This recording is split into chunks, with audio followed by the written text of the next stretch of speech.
Assalamualaikum warahmatullahi wabarakatuh dan selamat pagi. Yang saya hormati Ibu Arum Dian Pratiwi, SKM MSc, selaku dosen pengampu mata kuliah ergonomi. Perkenalkan, nama saya Amalia Lestari dengan NIM J1A123096. Saya berasal dari kelas reguler B. Di sini saya akan menjelaskan analisis beban kerja menggunakan metode NASA-TLX. Sebelum kita masuk pada perhitungan NASA-TLX, kita harus tahu dulu apa sih itu beban kerja dan beban kerja mental. Beban kerja adalah sejumlah proses atau kegiatan yang harus diselesaikan oleh seorang pekerja dalam jangka waktu tertentu. Sedangkan beban kerja mental adalah kondisi psikologis yang dialami individu saat melaksanakan tugas mencakup tekanan dari tuntutan mental melebihi kemampuan kognitif mereka. Selanjutnya, kita masuk pada metode NASA-TLX. Metode NASA-TLX adalah metode untuk mengukur beban kerja subjektif yang membangunkan aspek kognitif dan fisik. Adapun indikator metode NASA-TLX itu ada 6. Yang pertama itu mental demand, yang kedua psychical demand, yang ketiga temporal demand, yang keempat hour performance, yang kelima effort, dan yang terakhir frustration. Adapun narasumber yang saya ambil sebagai responden yaitu Ibu Dewi Sertika yang kesehariannya bekerja di perkantoran dengan usia 42 tahun. Kita masuk pada indikator beban NASA-TLX. Adapun dimensi yang pertama yaitu kebutuhan mental. Seberapa besar tuntutan aktivitas mental dan perseptual yang dibutuhkan dalam pekerjaan Anda? Contohnya seperti berpikir, memutuskan, menghitung, mengingat, melihat, dan mencari. Apakah pekerjaan tersebut mudah atau sulit, sederhana atau kompleks, longgar atau ketat? Yang kedua itu kebutuhan fisik. Seberapa besar aktivitas fisik yang dibutuhkan dalam pekerjaan Anda seperti mendorong, menarik, memutar, mengontrol, menjalankan, dan lainnya. Apakah pekerjaan tersebut mudah atau sulit, pelan atau cepat, tenang atau buru-buru. Yang ketiga yaitu kebutuhan waktu. Seberapa besar tekanan waktu yang Anda rasakan selama pekerjaan atau elemen pekerjaan berlangsung? Apakah pekerjaan perlahan dan santai atau cepat dan melelahkan? Yang keempat itu ada performansi. Seberapa besar keberhasilan Anda di dalam mencapai target pekerjaan Anda? Seberapa puas Anda dengan performansi Anda dalam mencapai target tersebut? Yang kelima itu tingkat usaha. Seberapa besar usaha yang Anda keluarkan secara mental dan fisik yang dibutuhkan untuk mencapai level performansi Anda. Dan yang terakhir itu tingkat frustasi.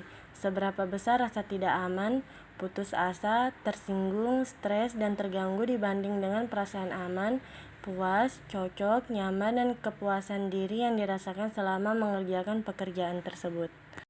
Sekarang kita masuk pada pemberian rating. Untuk yang pertama yaitu mental demands atau MD, di mana responden saya mengisi dengan angka 70, di mana angka 70 itu masuk dalam nilai 51 sampai 75 jika pekerjaan tersebut perlu mengingat atau mencari, mudah, kompleks, dan pekerjaan tersebut pasti. Kemudian yang kedua itu psychical demands atau PD. Di sini responden saya mengisi dengan angka 30, di mana angka 30 itu masuk dalam nilai 26 sampai 50 jika pekerjaan tersebut membutuhkan kegiatan fisik seperti mendorong, menarik, mengontrol, putaran, dan lain-lain. Jika pekerjaan tersebut ringan, cepat, dan cukup istirahat. Yang ketiga yaitu temporal demands atau TD, di mana responden saya mengisi dengan angka 60, di mana angka 60 itu masuk dalam skala 51 sampai 75 jika pekerjaan tersebut cepat. Yang keempat itu hour performance atau OP.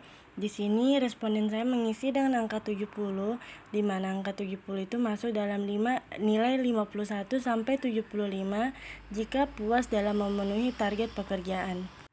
Yang kelima yaitu effort atau EF. Di sini responden saya mengisi dengan angka 70, di mana angka 70 itu masuk dalam skala 50 sampai 75 jika pekerjaan tersebut membutuhkan kerja mental dan fisik yang sedang.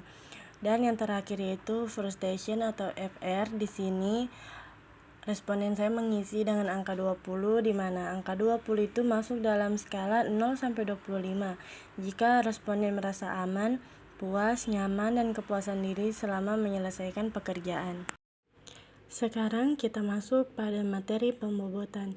Di sini responden saya mengisi antara mental demand dan psychical demand. Responden saya lebih menitik beratkan pada mental demand. Kemudian pada temporal demand dan mental demand, responden saya lebih menitik beratkan pada temporal demand. Kemudian pada hour performance dan mental demands, responden saya lebih menitik beratkan pada mental demands. Kemudian pada effort dan mental demands, responden saya lebih menitik beratkan pada mental demands. Dan pada frustration dan mental demands, responden saya lebih menitik beratkan pada mental demands. Kemudian pada baris kedua, yaitu antara temporal demands dan psychical demands, responden saya lebih menitik beratkan pada temporal demands. Kemudian antara hour performance dan psychical demands, responden saya lebih menitik beratkan pada hour performance. Kemudian pada effort dan psychical demands, responden saya lebih menitik beratkan pada effort. Dan kemudian antara frustration dan psychical demands, responden saya lebih menitik beratkan pada psychical demands. Pada baris ketiga, antara hour performance dan temporal demands, responden saya lebih menitik beratkan pada temporal demands. Kemudian antara effort dan temporal demands, responden saya lebih menitik beratkan pada temporal demands. Dan antara frustration dan temporal demands, responden saya lebih menitik beratkan pada temporal demands. Kemudian pada baris selanjutnya, antara effort dan hour performance, responden saya lebih menitik beratkan pada effort. Kemudian antara frustration dan hour performance, responden saya lebih menitik beratkan pada hour performance. Kemudian antara frustration dan effort, responden saya lebih menitik beratkan pada effort. Dari hasil pembobotan tersebut didapatkan skor pada mental demands yaitu 4, psychical demands 1, temporal demands 5, hour performance 2, effort 3, effort 0 dengan total 15. Kita masuk pada perhitungan nilai akhir NASA TLS dengan rumus bobot kali rating, di mana pada pembobotan mental demand didapatkan skor 4 dikali rating yang sudah saya jelaskan sebelumnya, yaitu rating mental demand adalah 70. Jadi 4 dikali 70 sama dengan 280. Ini berlaku pada poin-poin selanjutnya, yaitu pada psychical demands sama dengan 1 dikali 30 sama dengan 30. Kemudian temporal demands 5 kali 60 sama dengan 300. Hour performance 2 kali 70 sama dengan 140. Kemudian effort 3 kali 70 sama dengan 21. Dan yang terakhir itu adalah FR dengan nilai 0, karena pada pembobotan sebelumnya FR itu tidak mendapatkan skor atau kosong. Selanjutnya kita masuk pada total skor NASA TLX. Di sini kita menggunakan rumus NASA TLX sama dengan penjumlahan dari keseluruhan hasil perhitungan nilai akhir NASA TLX dibagi 15, yaitu 280 ditambah 30 ditambah 140 ditambah 21 ditambah 0 sama dengan 471 dibagi 15, yaitu dengan kita mendapatkan akhir 31,4.